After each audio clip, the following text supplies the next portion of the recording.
Well, what's going on, everyone? So my friends, it's a day of some RC construction here on the site. Got a few things to do. Now, we were going to be putting down concrete for the new town there, doing the road portion, but unfortunately we kind of missed our opportunity to do that. I picked up the concrete last week. I picked up 10 bags of 50-pound bags of concrete, and when I went in there to Lowe's, I loaded it up onto the cart, paid for it, took it out to the truck there, started loading up. By the 7th bag, I twisted the wrong way and pulled my bag. So I was out of commission for Sunday. So I really couldn't do anything but lay around and sit on a heating pad, take some ibuprofen and stuff like that. Tried to get my back to heal up a little bit. It wasn't bad like previous years ago when I had a really bad back injury, but it was enough to kind of like put me out of action for a little bit, so it wasn't too bad. But anyway, back is a lot better. Took a little few days for me to recover, but I got it. But today we're not going to do a whole lot of things here on the site. We got a few things that needs to be done, so let me go ahead and show y'all that. Okay, so for starters, one of the things I want to work on, and I actually worked on this just the other day. I actually had 2 posts of these timber posts, which I moved over there, and I had a bunch of pine bark and stuff in there, so I wanted to get that out of there, so I did that. And we're going to work on this pile over here and try to get all that stuff back there.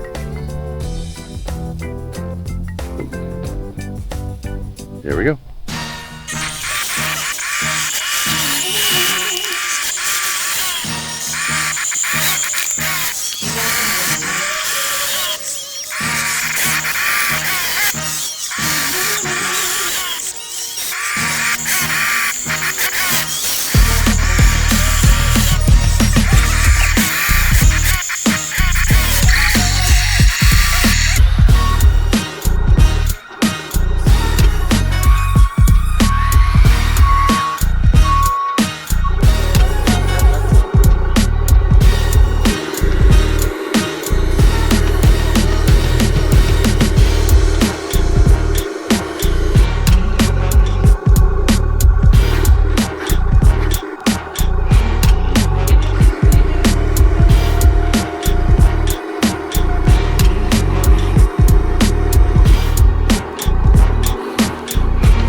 friends, we finished up for today. I want to thank Robert from NCX RC for coming out, and my dad for helping out on the project here. We've done a few things on the site. So one of the things was, you know, filled in that area there that the mulch was there before. I worked on that the day before. They came in here, put in some new fill dirt, leveled it out, packed it down with the roller there. Did a great job and all that. Now come back here. We worked on our little pit area. So we actually had to do some digging out to fit the concrete blocks in there. And we did that with the excavator and a little bit of the front loader there. I did not film that because actually my battery's about dying on my camera here. But we dug out the sides here. It took a little bit of time to do, facing with the roots and stuff like that. But we got our concrete blocks in there, so that way the dump trucks can pull up right here, and the front loader can go up there and grab the material and dump it over into the truck there and take off. We didn't get to work on that pile of dirt yet, but we got a small pile right there, and we took all that stuff back here, and we'll bulldoze that later on. But anyway, my friends, thanks for watching. I hope that y'all enjoyed this video. If you did, hit that hit that thumbs like button. But anyway, my friends, we call it for a day. Get inside, relax, and see y'all later.